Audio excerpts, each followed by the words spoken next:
Bonjour, je me retrouve une autre fois avec vous pour traiter avec vous un chapitre qui porte sur la gestion des ressources humaines. Comme vous voyez avec moi, j'ai choisi le recrutement.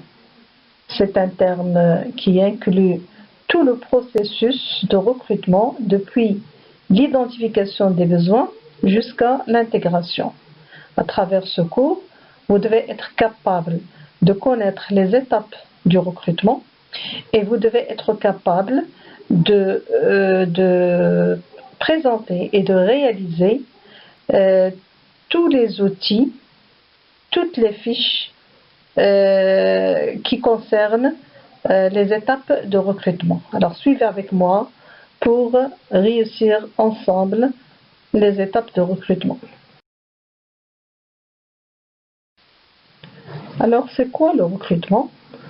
C'est un ensemble des actions mises en œuvre pour trouver un candidat correspondant aux besoins d'une organisation dans un poste donné.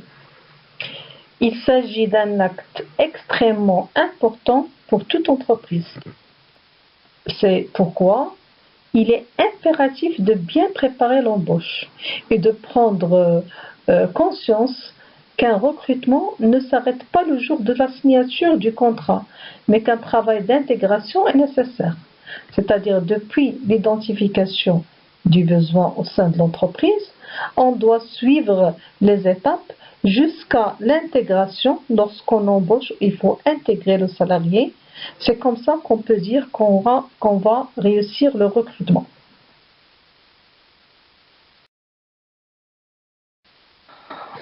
Afin de réussir notre recrutement, il y a des étapes à poursuivre. On commence tout d'abord avec les étapes préalables à l'embauche, c'est-à-dire les étapes qu'on doit faire avant d'embaucher. Donc la première des étapes, c'est la définition des besoins. C'est quoi définir le besoin ? C'est que l'entreprise qui envisage à recruter au préalable, elle a étudié ses besoins. C'est pourquoi elle met en place la gestion prévisionnelle du personnel en étudiant les entrées et les sorties, c'est-à-dire l'effectif nécessaire moins l'effectif actuel. On a par exemple dans une PME, on est maintenant à 10. D'ici la fin de l'année, on aura besoin de 12 personnes pour atteindre notre objectif. Dans ce cas-là, on va mettre 12 moins 10, c'est 2, donc on aura besoin de 2. Et on détermine la fonction de chacun. Et le poste à pourvoir, le poste à pourvoir doit être analysé afin de définir le plus explicitement son contenu. On doit analyser pour définir le contenu, pour connaître quel poste on envisage de recruter. Alors, deuxièmement, c'est d'écrire un poste de travail. Une fois qu'on détermine le poste, c'est-à-dire le profil recherché, il faut commencer par décrire, qui permet d'identifier la mission du poste, sa finalité au sein de l'organisation, les attributions, les responsabilités et la marge d'autonomie de son futur titulaire. Aussi la situation hiérarchique et fonctionnelle dans le service. Ces informations sont regroupées dans un document qu'on va voir tout de suite, qu'on appelle fiche de poste. Alors, on détermine les missions, les responsabilités, les champs d'action dans un document. Alors, ce document, comment il s'appelle ?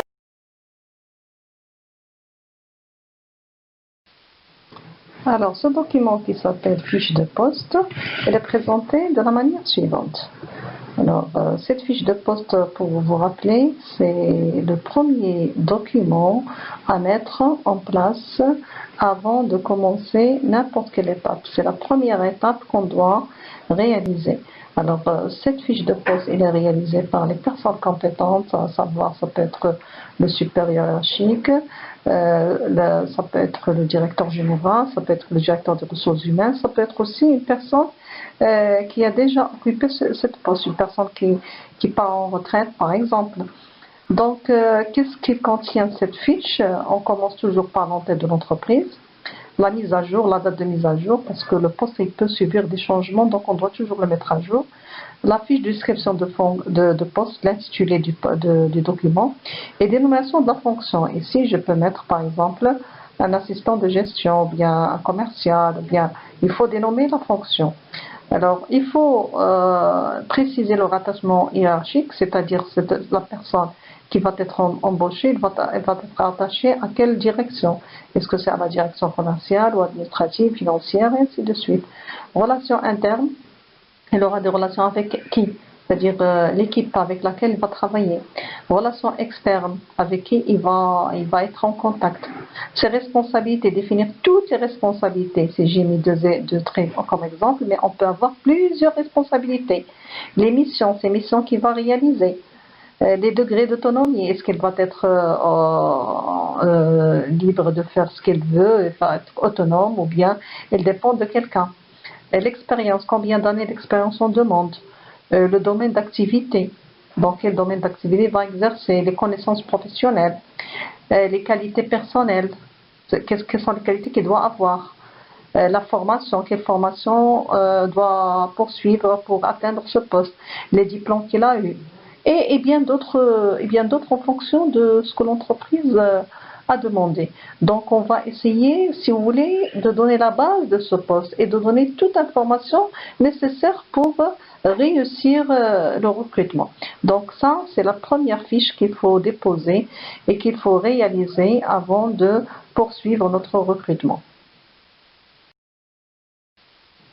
Une fois le poste clairement défini dans la fiche de poste, l'assistant de gestion peut être associé à la formulation d'un profil de collaborateur pour mener la campagne de recrutement. La fiche de profil, ce que vous voyez devant vous, c'est un profil de poste. C'est une base de travail essentielle pour concevoir le message de prospection des candidatures. Alors, le profil est un document qui récapitule les compétences et les qualités nécessaires pour occuper un poste de travail.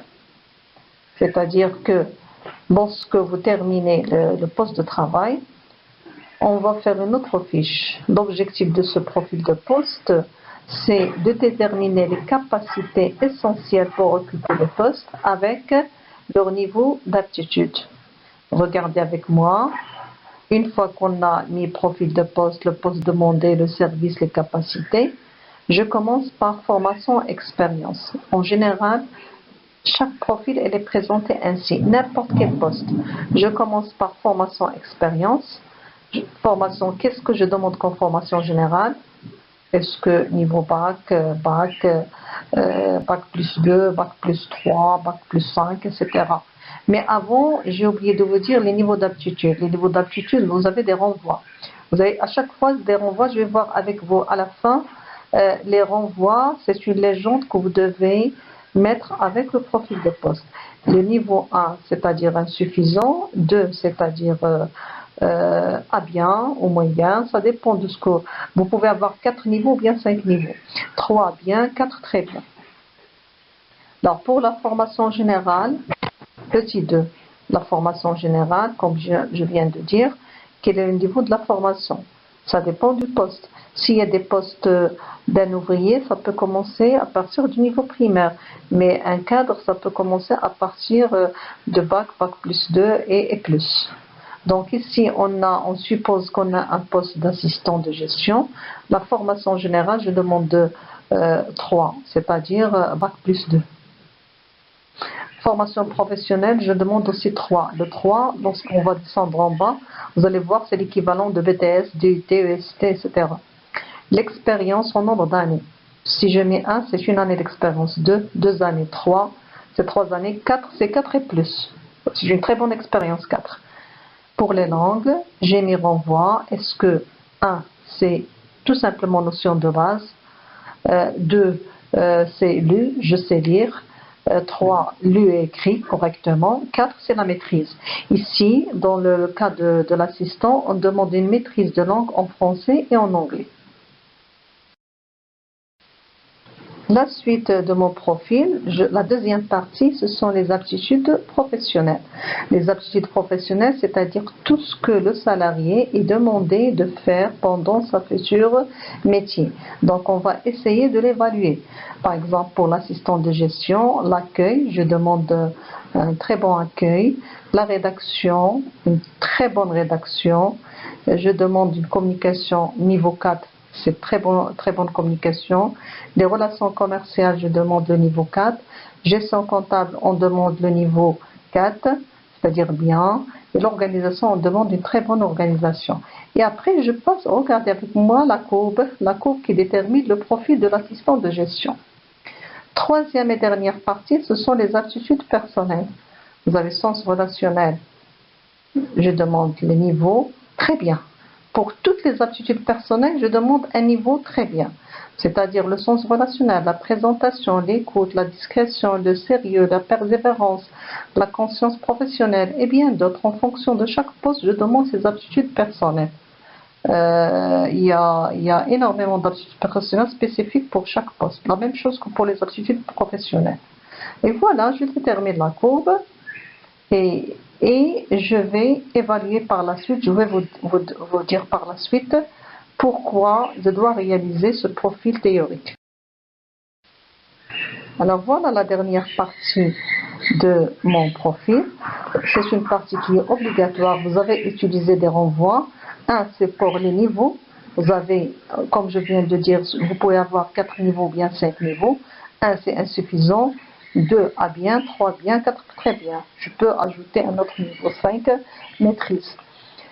Pour le niveau 2, c'est pour la formation générale. Il y a 1, c'est niveau bac, 2 bac, 3 bac plus 2, 4 plus 5. N'oubliez pas que ces niveaux-là, en fonction du poste, ça dépend du poste. Par exemple, si c'est un poste de cadre, je ne vais pas mettre niveau bac parce qu'un cadre doit avoir à partir de bac et plus. Et pour 4, c'est pour les langues. 1, c'est notion de base, 2, lu, 3, lu, écrit correctement, 4, c'est maîtrise de la langue. Ça, c'est la dernière partie du profil. Elle est obligatoire pour terminer mon profil. Alors, l'objectif de ce profil, c'est de dresser le profil théorique que j'envisage d'avoir dans ce poste. Pour ce poste, c'est-à-dire que voilà les aptitudes professionnelles et personnelles qu'on envisage d'avoir. Parce que lorsque je recrute, je ne dois pas recruter ni surqualifié, ni une personne surqualifiée, ni sous-qualifiée. Parce que même s'il est surqualifié, il peut y avoir des problèmes de démotivation, etc. Donc, de préférence, choisir un profil avec ces niveaux d'aptitude. Et à la fin, après des entretiens, je dois comparer les profils que j'ai réalisés. Et je vais choisir le profil qui s'approche du profil théorique. Et ce sera le candidat choisi.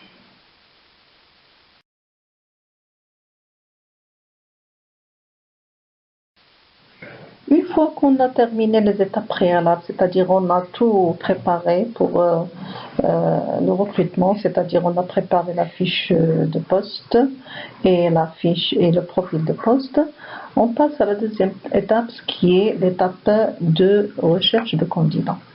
Alors, la recherche des candidats peut être à travers différents moyens. Ça peut être un marché interne de recrutement, c'est-à-dire que généralement les postes à pourvoir sont proposés en priorité aux salariés de l'entreprise.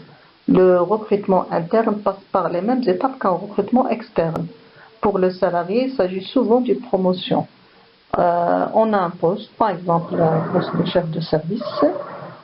On peut le proposer d'abord aux différents collaborateurs. Alors, on peut choisir la personne qui a des compétences élevées, une personne qui a plus d'expérience dans l'entreprise, une personne qui répond aux qualités demandées. Donc, c'est ça la prospection interne ou bien le marché interne. Si on ne trouve pas, on passe à l'externe, le marché externe. Alors, le marché externe peut être fait soit par l'ANAPEC, c'est-à-dire l'Agence nationale de promotion de l'emploi et des compétences, C'est une agence qui a pour mission de contribuer à l'organisation, à la mise en œuvre des programmes de promotion de l'emploi qualifiés décidés par les pouvoirs publics. Donc il aide au recrutement, à la recherche d'emploi pour les demandeurs et pour ceux qui offrent l'emploi. Il y a aussi l'agence d'intérim.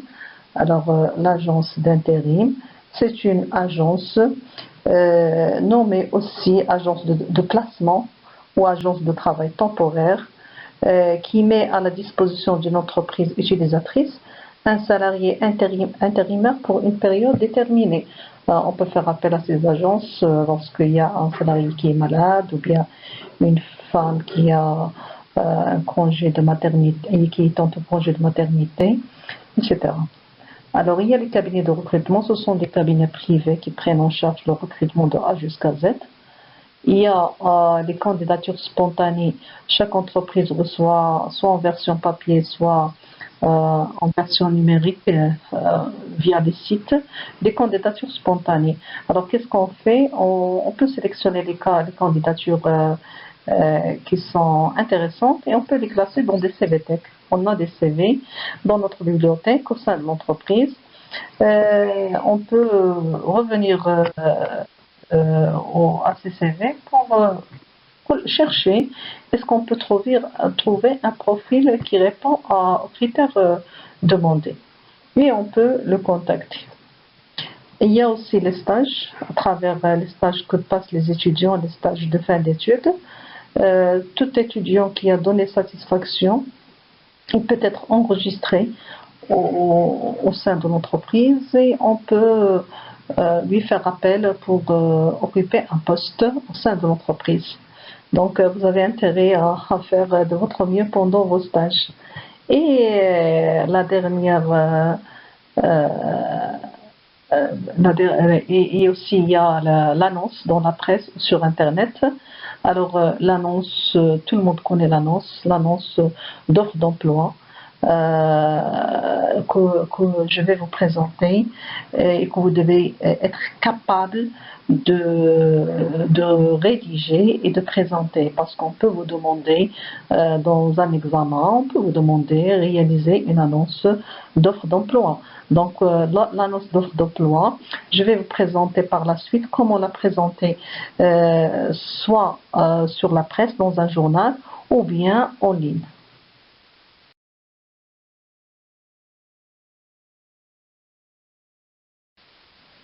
Alors voilà l'annonce dans la presse.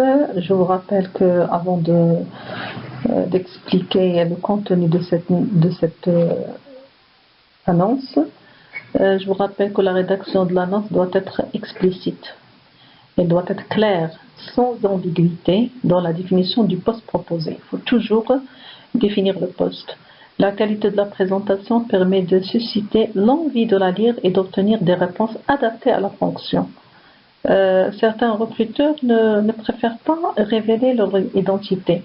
Il en résulte des annonces anonymes en grand nombre. On trouve des annonces anonymes parce qu'ils ne veulent pas révéler leur identité. Donc les réponses sont transmises à des agences ou des cabinets de recrutement. Lorsqu'on demande de contacter, on leur donne un numéro, soit de cabinet de recrutement, soit un numéro dans la presse. Donc, comment elle est composée cette annonce, comment elle est rédigée? Alors, regardez d'abord, on commence par société X. Je viens de dire qu'il y a des sociétés qui ne donnent pas le nom. Il y en a d'autres qui donnent. Donc, ici, société X, c'est-à-dire il y a le nom. Je peux avoir tout simplement importée société ou bien une PME qui recherche. Donc, toujours, il faut commencer par les coordonnées de l'entreprise, si vous les avez. Sinon, vous mettez une société. Le mot recherche, ça peut être recherche, c'est un verbe, ça peut être recrute, etc. Alors, troisième plan, je vous donne le plan maintenant. Donc, la société, le mot recherche ou bien recrute et le poste à pourvoir. Ici, j'ai assistant. Assistante qualité CDI. Donc, assistant ou assistante qualité CDI. Ici, on précise le poste avec la nature de contrat. Ici, c'est un contrat à durée indéterminée. Ça peut être un CDD ou bien par intérim. Il faut préciser comment le mode de recrutement. Là, alors, ensuite, ici, rattacher. Tout d'abord, avant de passer aux critères, j'ai oublié de vous dire qu'ici, normalement, il n'y a pas de discrimination dans le sexe. Et il ne faut pas mettre assistant tout court ou l'assistante. Il faut laisser le choix. Il ne doit pas y avoir de discrimination entre le sexe. C'est interdit dans la loi. Alors, rattaché au responsable de production, vous serez en charge. Ici, les natures des actions à prendre en charge.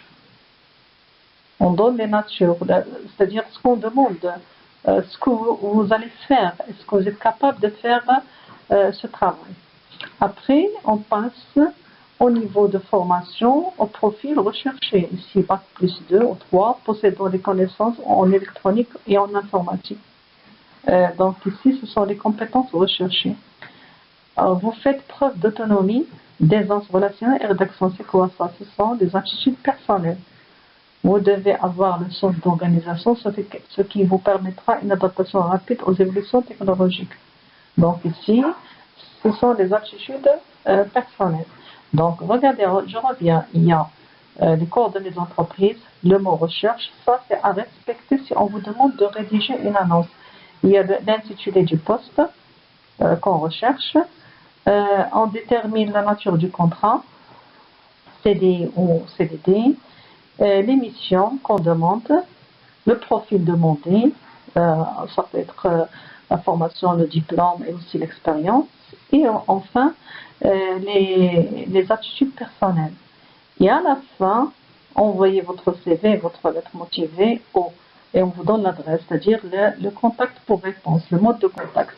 Voilà le profil. Lorsqu'on vous demande de rédiger une annonce dans la presse, c'est le plan à suivre. C'est obligatoire d'avoir toutes ces informations dans une annonce.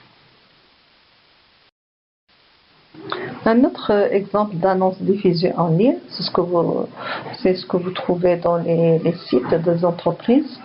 La présentation elle est plus aisée. La différence, c'est que dans la presse, elle est payante. Mais ici, dans le site de l'entreprise, on a le droit de mentionner toutes les informations essentielles. Regardez, intitulé assistant d'ingénieur, référence, la société, le contrat CDD, durée 6 mois, poste rattaché à la fonction. Alors, description. Au sein de l'équipe project du rédacteur, vous assistez les EDL dans l'ensemble de leur activité, suivi des documentations, interface, suivi des révisions de documents, suivi des réunions, reporting, contrôle des coûts de l'avancement du projet des ressources affectées au projet, ainsi de suite. Et il y a un mot en bas, en savoir plus et postuler. En savoir plus sur le poste et sur l'entreprise. Et si vous postulez, vous avez l'adresse pour postuler cet emploi. Donc ici, dans l'annonce en ligne, on peut écrire énormément de choses, on peut bien détailler pour bien expliquer le poste, ses spécificités, les attentes, etc. Il y a aussi à préparer deux autres fiches, c'est la fiche d'attribution et la fiche de fonction. Ces deux fiches permettent de préciser les tâches, les activités, les fonctions, soit d'un cadre, soit d'un poste d'exécution.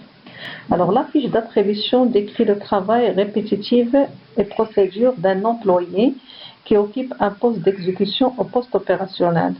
Les tâches à accomplir sont décrites de manière précise dans une énumération souvent numérotée. Regardez ici la fiche d'attribution. C'est une fiche qu'on doit préparer pour la donner au futur titulaire du poste. La différence entre fiche d'attribution et fiche de fonction, c'est que la fiche d'attribution elle est destinée pour les postes à exécution. Ça peut être assistant commercial, secrétaire, comptable, etc. Ce sont des postes qui se répètent, les mêmes tâches qui se répètent. Donc, regardez la présentation de mon fiche d'attribution. Je précise le nom de l'entreprise, le service, le poste. J'ai mis ici assistant commercial. Le nom, le prénom de la personne qui va prendre en charge le poste, la fonction, relation client, niveau hiérarchique. Donc, cette personne, lorsqu'il rentre au sein de l'entreprise une fois qu'il est embauché, on lui donne cette fiche d'attribution. Pourquoi? C'est pour connaître ses missions. Donc voilà les missions, par exemple accueil téléphonique, rédaction, présentation du courrier, classement des dossiers, saisie des notes de frais, suivi des déplacements du commerçant, etc. Donc ici, ça, on peut commencer soit par un nom, soit par un verbe. Ce sont des tâches que n'importe quel commercial va les faire. Ça ne diffère pas. C'est-à-dire ce sont des tâches d'exécution. C'est la fiche d'attribution. La fiche d'attribution, elle est destinée pour les tâches à exécution. Pour la fiche de fonction, il décrit le travail. Ce sont les responsabilités en matière de direction, de coordination, de contrôle, d'arbitrage, de planification, d'un poste de cadre ou de manager. C'est-à-dire, c'est le contraire, ils ont même objectif, mais comme je viens de dire, l'attribution pour les postes d'exécution, cette fiche de fonction, c'est pour les cadres, les directeurs, les cadres. Des phrases définissent les responsabilités d'une manière globale, ou les décrivent en termes de résultats attendus. La description elle est personnalisée et parfois nominative. Parce que lorsque je vois ici, petit 1, il coordonne l'action des commerciaux. Là, c'est en général la coordination. Je ne lui donne pas le détail comment il coordonne. C'est à lui de le faire parce que c'est un cadre. Lorsque je dis petit 2, il motive son équipe, il donne des pistes pour accroître les ventes, je ne détermine pas le comment. C'est un directeur, c'est un responsable, parce que ici le poste c'est un directeur commercial, c'est à lui de nous préciser comment on va faire. L'essentiel, c'est nous, on lui donne l'objectif attendu. Et c'est à lui de chercher le comment, c'est à lui de chercher les méthodes. Est-ce que c'est clair? Donc, fiche d'attribution pour les exécutants, les postes à exécution, c'est bien en détail. Mais pour la fiche de fonction, ce sont des phrases en général qui présentent tout simplement l'objectif attendu. Donc la présentation, elle est la même, fiche de fonction, le nom de l'entreprise, le service commercial, poste directeur commercial, je présente le nom, la prénom qui va prendre en charge ce poste, la fonction, promotion de vente, niveau hiérarchique 2, et je commence, soit commencer par un verbe ou bien des noms. Voilà la différence entre fiche d'attribution et fiche de fonction. Alors, pour ne pas alourdir cette capsule, je voudrais m'arrêter là. Je vous promets que je vais vous donner la suite de l'embauche. Il nous reste l'étape d'embauche des salariés avec la communication à réaliser, les lettres à rédiger et la dernière étape qui est l'intégration. Donc, j'espère que vous avez assimilé les différentes étapes. Je rappelle qu'on a commencé par les étapes préalables où il y a la fiche de fonction, comment la rédiger, et le profil de poste aussi, comment le présenter. On a passé à l'étape de recherche où il y a des documents à réaliser, surtout l'annonce. Ensuite, l'étape suivante, ce sont les fiches de fonction, les fiches d'attribution que vous devez réaliser aussi, que vous devez rédiger, et vous devez comprendre la différence entre ces deux fiches. Donc je vous remercie, à la prochaine capsule, Inch'Allah.